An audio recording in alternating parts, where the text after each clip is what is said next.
Welcome to the Encore Audio Archives YouTube channel. I'm Taper Dave, and this is my channel. I've uploaded hundreds of talks here that I've recorded at meetings in West LA, and I've also recorded conventions starting in 2013. I've got a bunch of those up. And Walt and Mary Murray, the original owners of Encore Audio Archives, started the company in the 80s, and Walt recorded Joe and Charlie's and a bunch of stuff down in Vista, California. My sobriety date is June 20th of 1994. I hope you find something you like, so please like and subscribe to my channel and comment down below. If you want to hear something that I don't have or that you don't see, I'll see that I get it. Anyways, take care and have a great day if you want to. Please join me in welcoming our speaker, Kaye.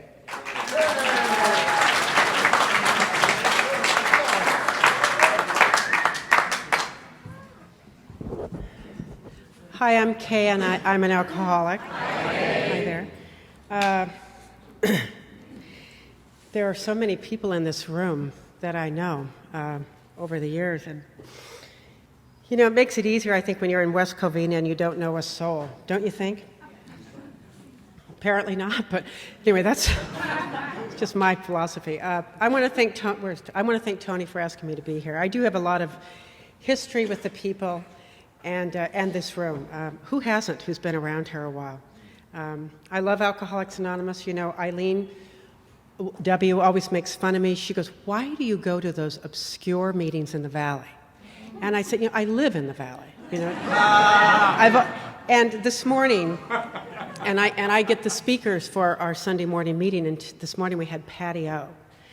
And I mean, we were laughing, we were crying, and I thought, you know, if I only didn't know you guys better and vice versa, I did given hers, you know, one of me, one of you, one of me, one of you, and given her talk. There was a longer line thanking me for getting her than there was thanking her for speaking. But anyway, I love AA. Before the meeting started, I was looking up here at the Serenity Prayer, and the word courage jumped out at me. And I've been reading in my spiritual books lately. The other day it said, courage is synonymous with peace. And I don't know about you, but that's always been hard for me.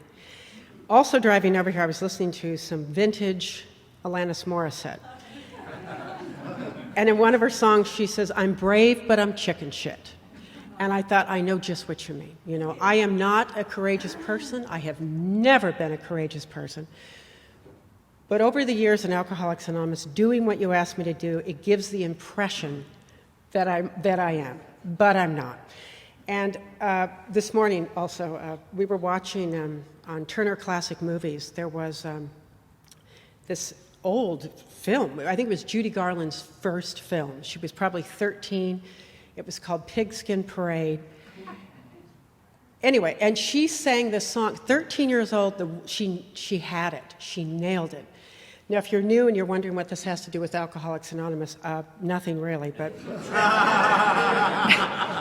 except I was always very passionate about Judy Garland. I think maybe most of us were. I was a very passionate little kid, but I was afraid of everything, so I couldn't enjoy my passion. But I was passionate. In fact, I was so passionate about everything that I used to get in trouble a lot as a child. My parents, I grew up right over here by LAX, and my parents, give you an example, the movie Breakfast at Tiffany's would come on. I was very passionate about Breakfast at Tiffany's. So we'd be watching it, and I'd want to tell everybody in the family, oh, this is where Audrey Hepburn does this, and this is now what's going to happen is, and they were just like, oh, God, you know, and finally my mother would say, which became the mantra of my family, Kaye Ellen, you're ruining it for the rest of the family. Go to your room.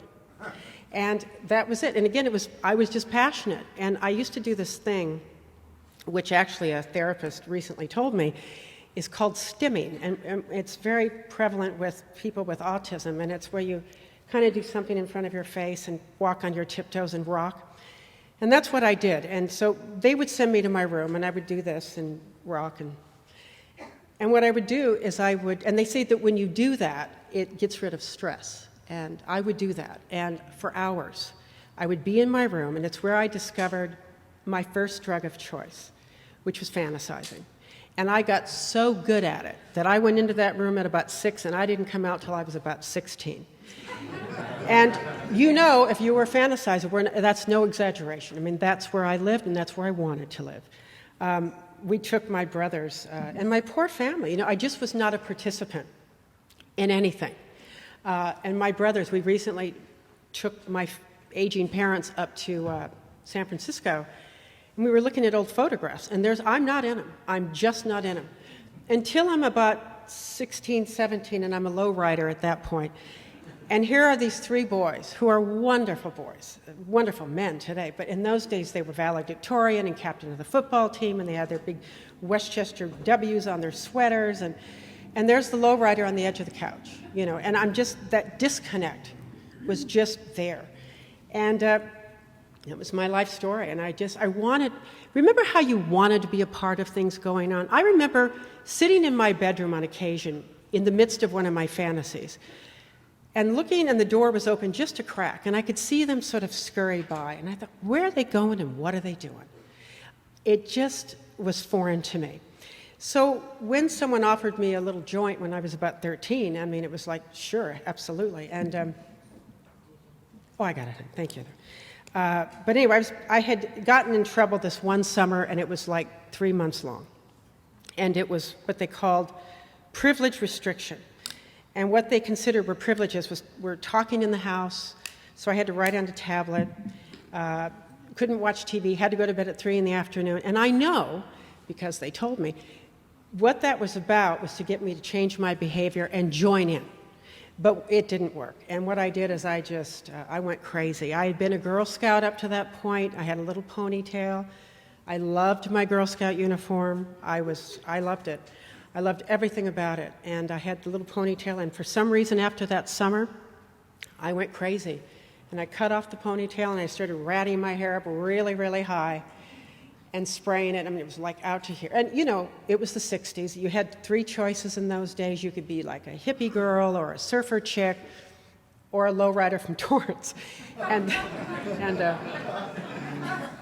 for some reason, that was my choice. And I wore just a ton of makeup, just lots of black makeup, and we didn't wear lipstick, we wore erase.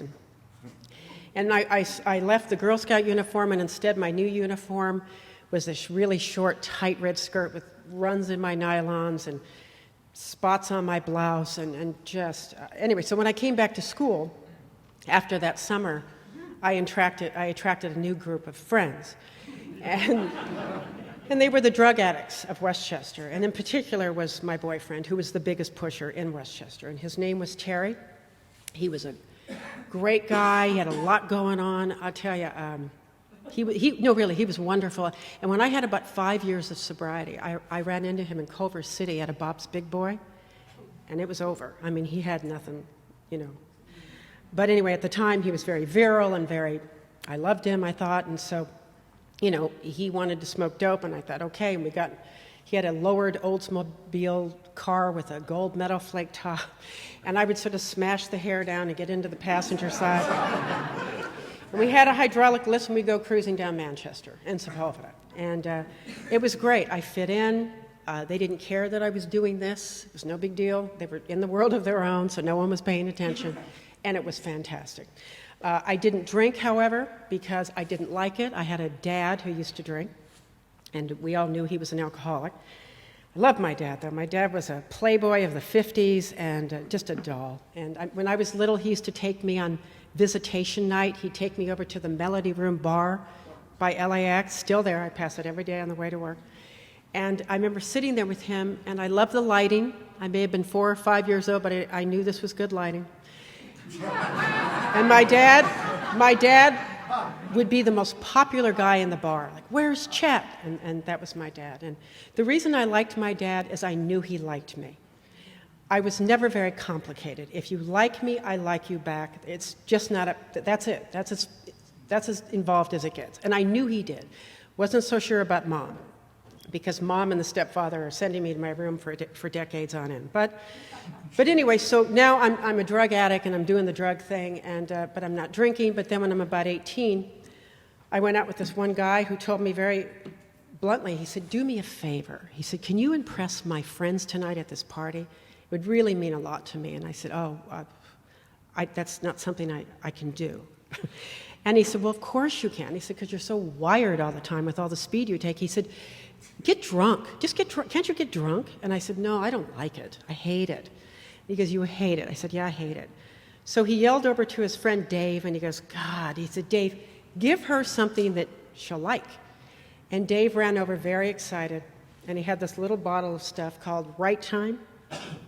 I think it was on the market for maybe 2-3 years, I don't know. It was a carbonated malt liquor wine, like Cold Duck. I loved that stuff. Anyway, so I took off the bottle cap, and the ad line, of course, is it's always the right time for right time. Anyway, but so I took the bottle cap off, and I held my nose, and I gagged down the first bottle, the second, the third, and the fourth, and sort of like Patty said today, for me, and we all have a different story here, but for me, that's when I crossed the invisible line, from no drinking to alcoholic drinking. I never stopped for the social part. Because why would you? You know, it was liquid oxygen. It wasn't illegal like all those drugs were that we were doing, and they were dragging people off to jail in those days. So I just thought, you know, this is the practical solution. So I had my little drinking career. Now, you know, I'm sure you feel the same way. I know with me, I always think, had we known that at some point later in life we would have to be discussing our history at a group level, I would have made it more interesting. I would have been a heroin addict. I would have lived under a bush at MacArthur Park. I wouldn't have wanted to live it just to talk about it. And then I would come to AA, get my law degree, and now be an attorney. That's what I would do. But I didn't know. So what I did was I lived what they call a quiet life of desperation. My drink of choice in the end, which really was about 6 months after I started, was, that was the end, and it lasted another 4 years, was Gallo Reingarten. It was $1. Really? Gallo Reingarten. I don't even know if they make it anymore. It had just an ever so slight carbonation, but that was not the attraction. It was $1.89 a half gallon. So I would buy these 2 half gallons, and I would just drink morning, noon, and night, because, you know, I'm doing this still. You know, I'm doing this, and at least when I'm doing this, I don't have to do this and I'm doing the same thing. You're out there, and I don't have to deal with you or life. I'm in a world of my own. When I first heard, when I came to AA, that sentence, relieve me of the bondage of self, I thought, oh, how do they know that? The bondage of self. I knew all about that. And so I'm living my little quiet life of desperation. I will now describe the last year because it looked just like the previous 4. Typical day for me, I had jobs. I don't know how, but I had them. I had this roommate, the last person I knew, that for $75 let me sleep on her couch. She had a 3-year-old little boy, Michael, God, probably pushing 40, well, whatever. This 3-year-old little boy who intimidated me most of the time. And then she had a live-in housekeeper, and I slept on the couch. And every morning, she was a nurse, and every morning I knew that I had about 12 to 15 minutes because Margaret was going to take her little boy to go to preschool, which meant I had a little quiet time. And I could go into the kitchen, open up the freezer, and scrape off some frost from the freezer. I don't know what I had against ice cubes, but I like to take the frost from the freezer and put it in my Gallo Reingarten jug and get down my morning batch. And then around 10 o'clock, I'm at the office, and I'm asking everybody, who wants anything? I'm making a run to Danny's Liquor. And they'd order their donuts or muffins or whatever it was that they had. And then I would go and get my Gallo and a pack of cigarettes, and I'd drink that on the way back. And now it's lunchtime. And I'm going to my lunch, you know, which is Danny's Liquor. And I'm going to Danny's, and I'm thinking, you know, Danny's going to start thinking ill of me. So I better look like I'm married and that it's the husband doing this. So I said, you know what, Danny, I'm going to have a half gallon of Reingarten. And why don't you throw in some Colgate men's shaving cream and a box of cigars?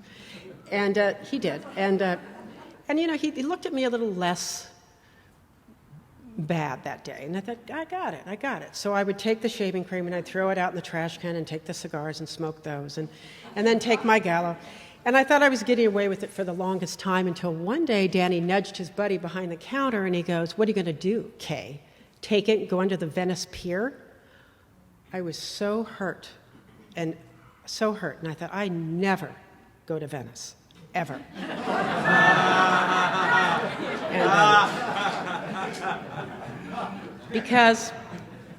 Because I found instead this wonderful, private, vacant parking lot in Palms.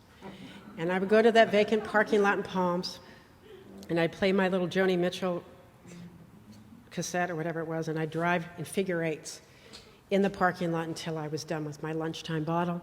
And then I'd go back to work, and now it's nighttime. And at nighttime, and again, this is what I did every single day. I am so sorry it's not more interesting. It's just the way it was. And then I would get all fixed up. I'd get full makeup on, get all dressed up to go out to dinner, where I dined every single night, which was the Jack in the Box on Manchester Boulevard. And when I tell you that it took every bit of courage that I could muster, every bit of courage I could muster to get in that car and drive to Jack in the Box and order the same meal, which I actually had right before I came here today. I haven't changed that much. But just to order the same meal I ordered every single night, which was a breakfast Jack and a cup of black coffee. And if I could do that, all of my aspirations as a 22-year-old woman achieved. I had done it. Good for me. Great. Go back, go to Daddy's, get my nighttime gallo, and get home, and it was like getting my supplies and getting back to the fort. Shutting that door, I'm fine. And whatever day it was, today it's April 22nd, just write it off as fast as you can. Gail Wilson used to say, we're running as fast as we can to stay where we are. And that's how it was. And and here's the other sad part. Who cares? I don't think I care. It's like, so what? And I knew that people were living life. I saw television. I mean, I had seen it. We've all seen it. But I didn't care. And I think that's the other sad part about our disease. Yes, it's a disease of loneliness. And the sad thing is, and I think sometimes when people are new, it's like, when are they going to start caring? Because that's important. But you don't have, that's not a prerequisite to care about your life yet. I didn't start caring about my life for a while. But I certainly didn't do it when I was drinking. But one night, I had done my Jack run. This was in October of 1974. And I'd done the Jack run, I was sitting on the edge of the bed, doing the gallo, listening to Joni Mitchell, and which I liked, until I passed out. And I looked in the mirror, and I was 22, but I looked the age I am now. And I looked in the mirror, and I just caught a glimpse of myself, and I said, God help me. I was not in a state of prayer. I don't think I even meant it. I was just exhaling off of a cigarette, and I uttered the words, God help me. I believe, as much as I believe that we're all here in this room right now, that God said, really? Okay, because here we go. Because that's all it took for me. And I think I'm emotional right now because the person who did it for me, who was sent, I believe, that day, is June. And anyway, so the next day, I was starting junior college, which I did a lot. I was very good about day one, but don't make me do day two, because there is nothing real inside of here. Nothing at all. And but anyway, I was starting junior college again. It was a hot October. It was a heat wave. I was wearing a wool jacket, turtleneck, scarf around my neck, and it was 104 degrees outside. And I had a Dodge Challenger. I don't know if any of you remember that car. They brought it back, which I personally think is a mistake. It was the typical alcoholic's car. You can't get in by the doorknob. You have to take a butter knife and go in the other side. And it was loaded with half-gallon jugs and breakfast Jack wrappers from years prior. And it idled at 65 miles an hour, this car. But anyway, I took it to Santa Monica Junior College, and I got out of my car, and as I remember this story, June says this is not what really happened. I remember that she sauntered up to me. She tells it differently, that I ran up to her. And what I said, I guess, is, I'm lost. I can't find my class. And she said, okay. And we started walking through the campus, and she said, what class are you taking? And I said, business management, whatever it is. And then I asked her what class she was taking. I didn't care, but I'd seen people ask questions in return.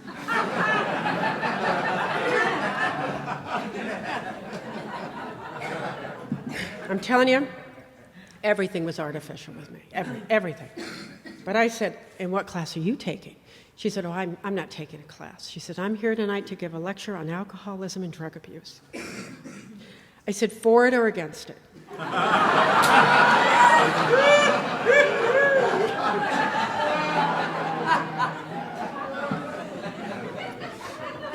Anyway, I think she said, I guess a little bit of both, I don't know. But what she did was, and this is where I am all about, to this day, contempt prior to investigation.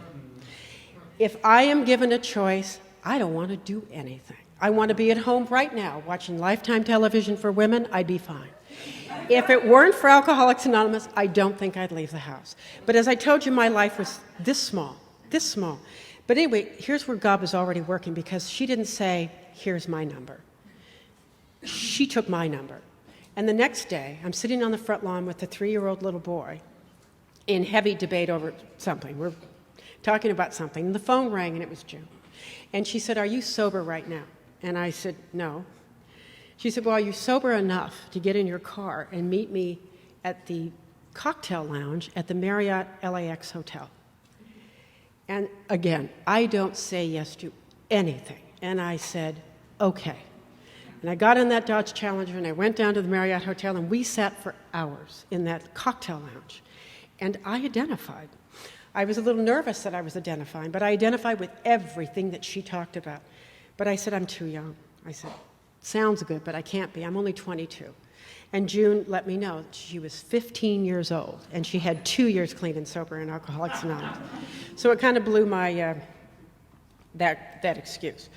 But then I said, but June, I can't, one of the things I don't do, there was a lot of things I didn't do because of my fear. And one of the things I didn't do is I didn't go to rooms with people in them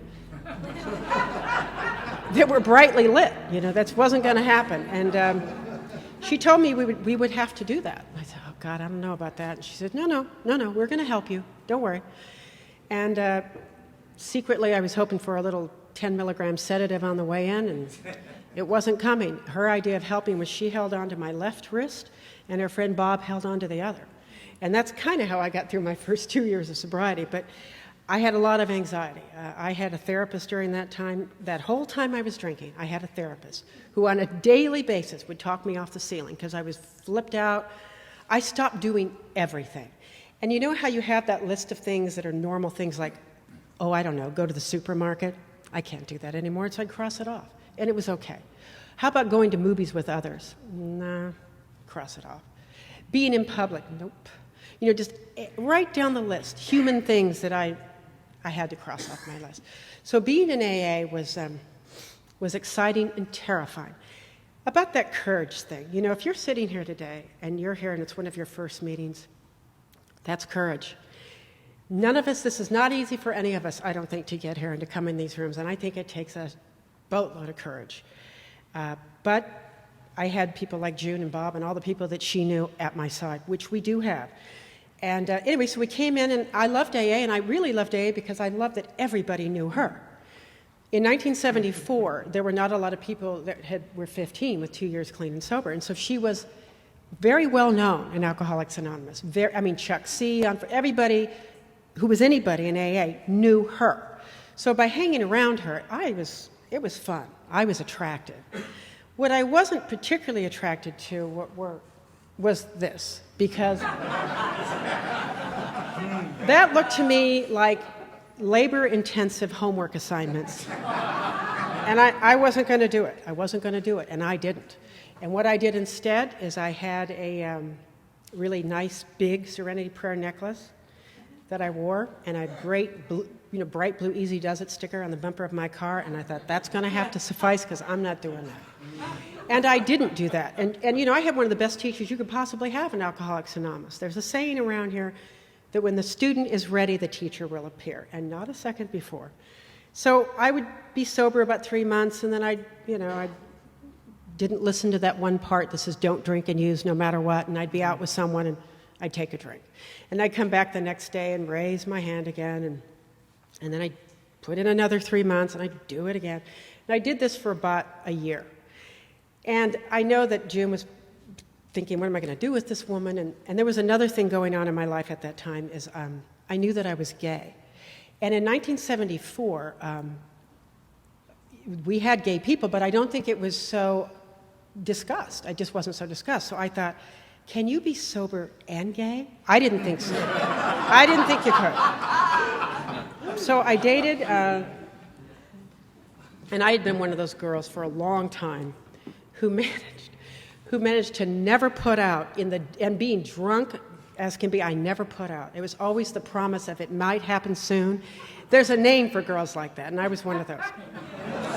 And I carried that into Alcoholics Anonymous, and I was dating Bobby E. And who Bobby E, by the way, has dated every woman that became gay in Alcoholics Anonymous. He dated all of them. And my theory is because he was such a sweet, gentle guy. I don't know, but what he said to me, we're having lunch somewhere in Santa Monica, and I said, Bobby, I'm kind of not staying sober. And I said, the other thing is, I think I might be gay. And I said, how honest do we have to be here? He said, how about rigorously? He said, you have to be rigorously honest. You have to be who you are. That's what this is about. And I thought, okay, all right, okay, I'm doing it. So I went around AA with June telling people, hi, I'm Kaye, I'm new, and I think I might be gay.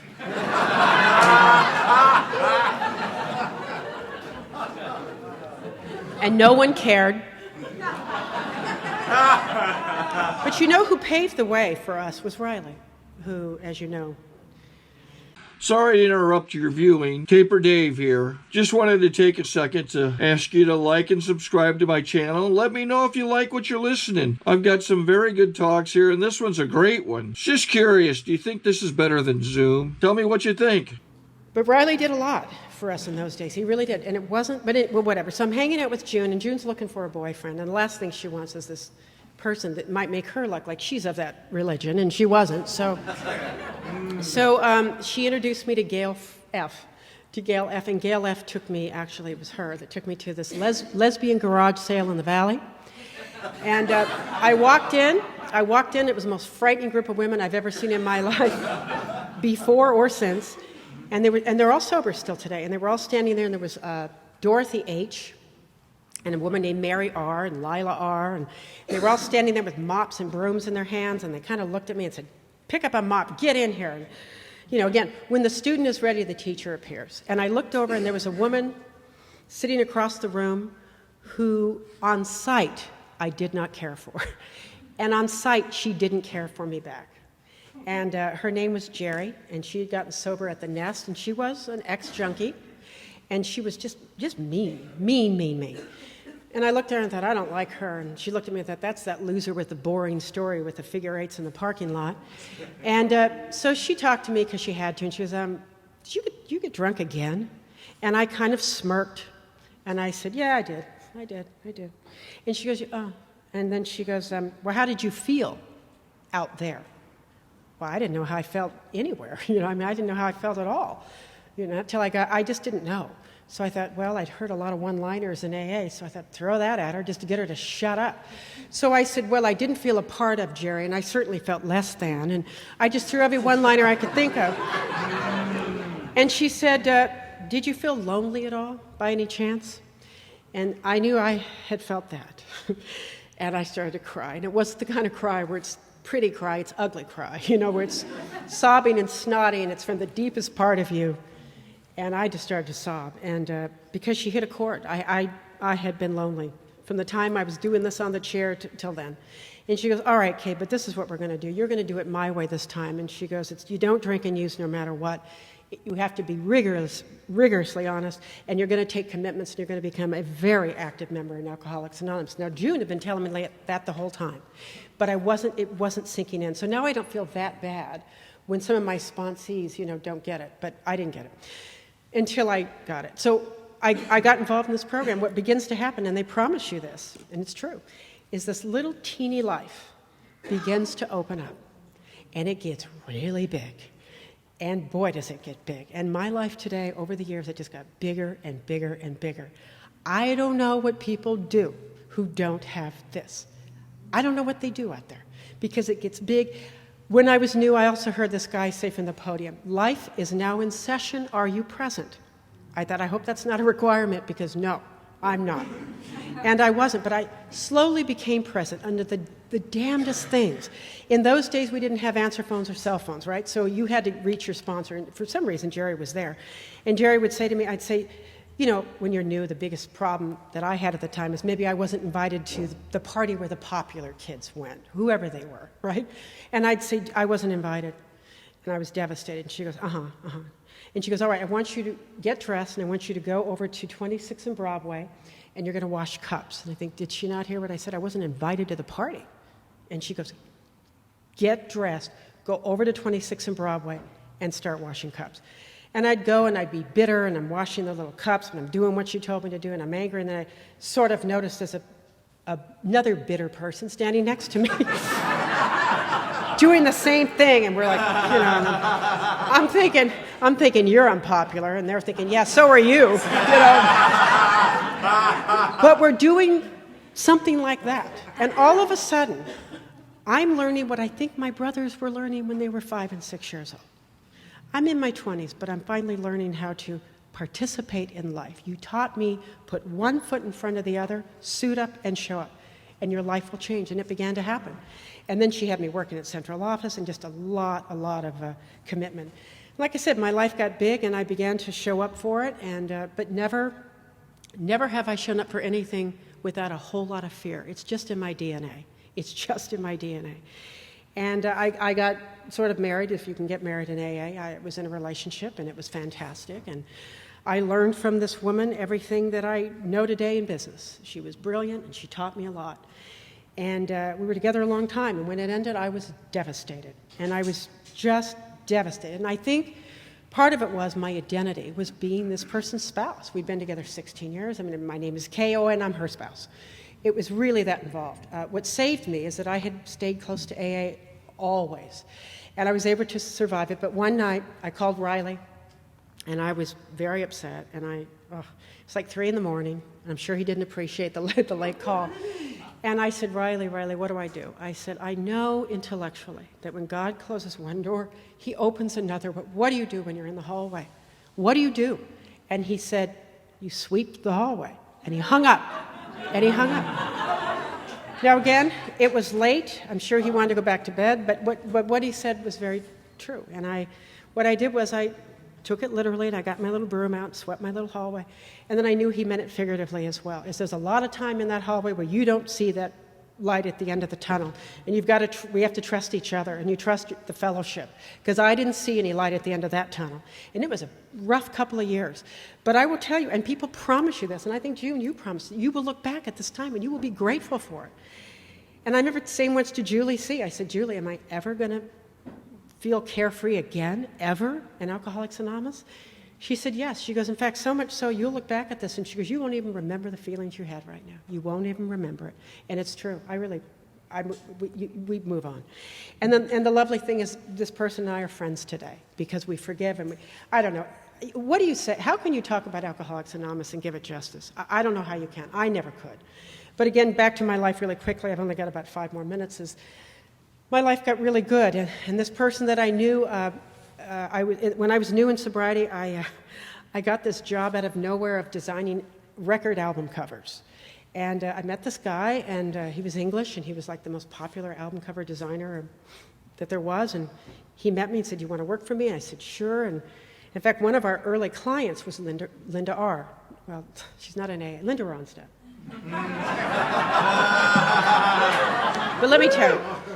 And thank God for Linda, because if it weren't for her, we wouldn't have any business. But she was really a nice woman. And one day, and I had about a year and a half, 2 years, she was snorting coke. And we were doing a photo session, and she had some coke, and she looked at me and she goes, "You want some? You want to do it with me?"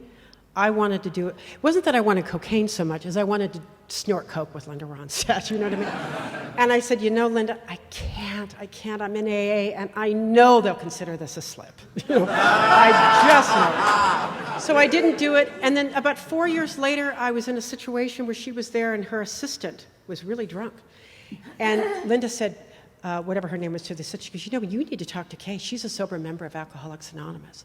I thought, wow, and she remembered that years later. It's just, I know, we're all so intertwined. But anyway, I got this job. Oh, so the album cover business, they stopped making albums, you know.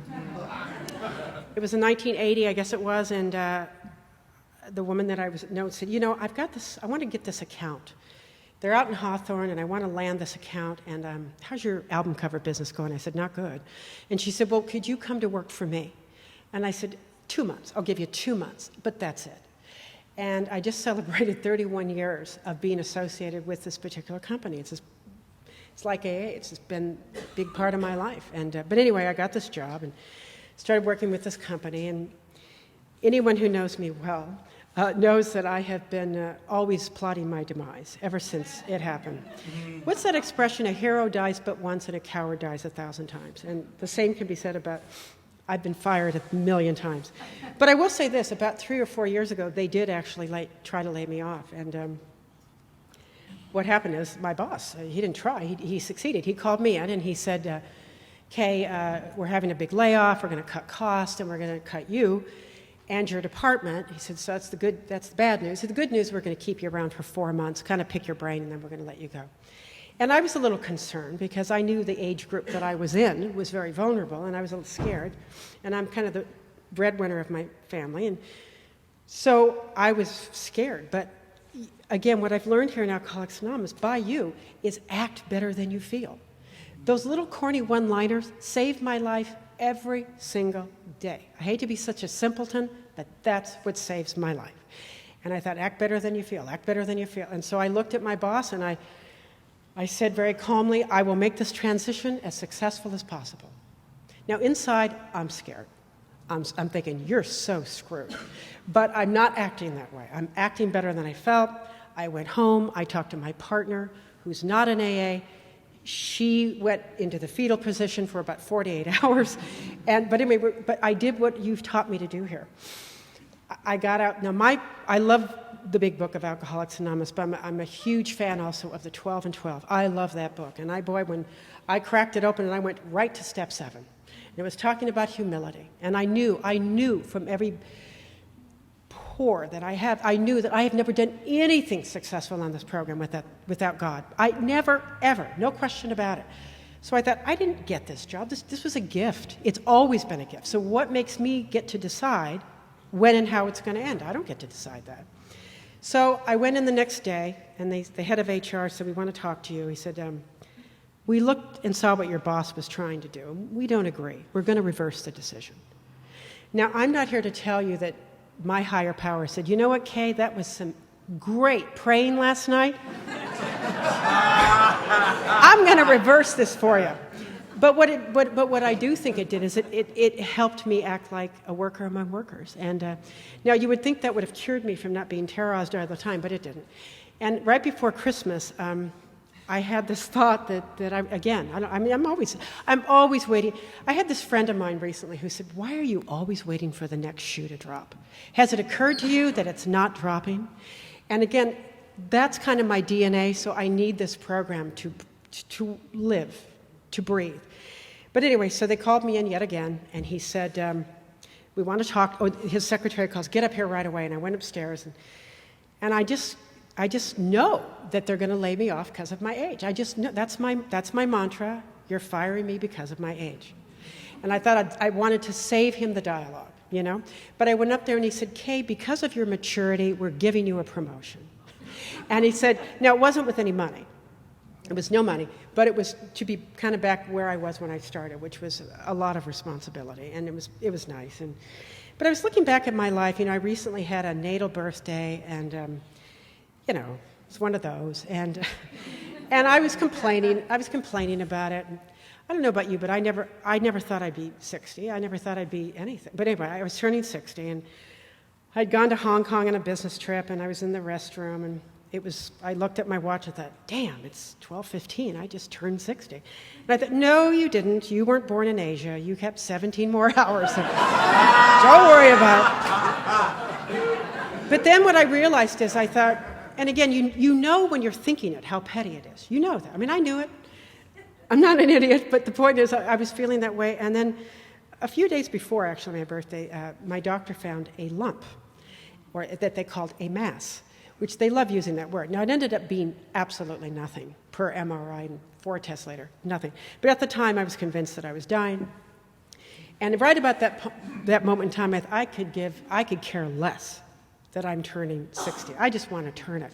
But what occurred to me flying over to Hong Kong, I thought, you know what? If this is the end, I have had the most amazing life. I have been so blessed. I have been just given so much. It's like, I don't get it. I don't get it. I don't know why it's happened this way, but I have been blessed. And then I do know why it's happened this way. It's because I listened to June.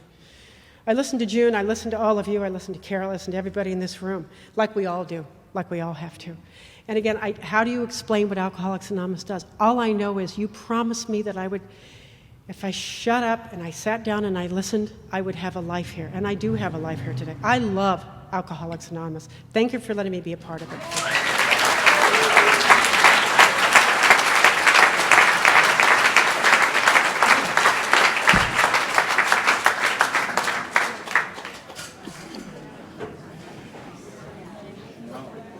I think we got a great talk going on here. Thanks for watching the channel. Taper Dave here.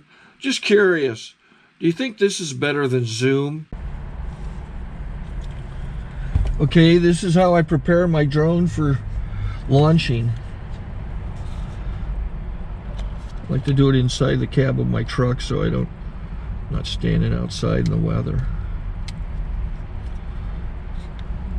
To install the joysticks for control, up and down, right and left, powered on. I have an Android phone that I use to connect it to the drone with. And it's actually controlled through the iPhone, through an app. Oops, wrong way.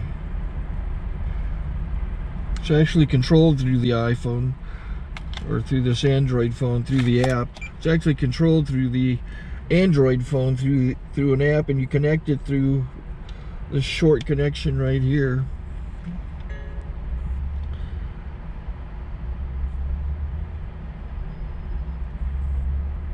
Remote control connected. Remote control's connected.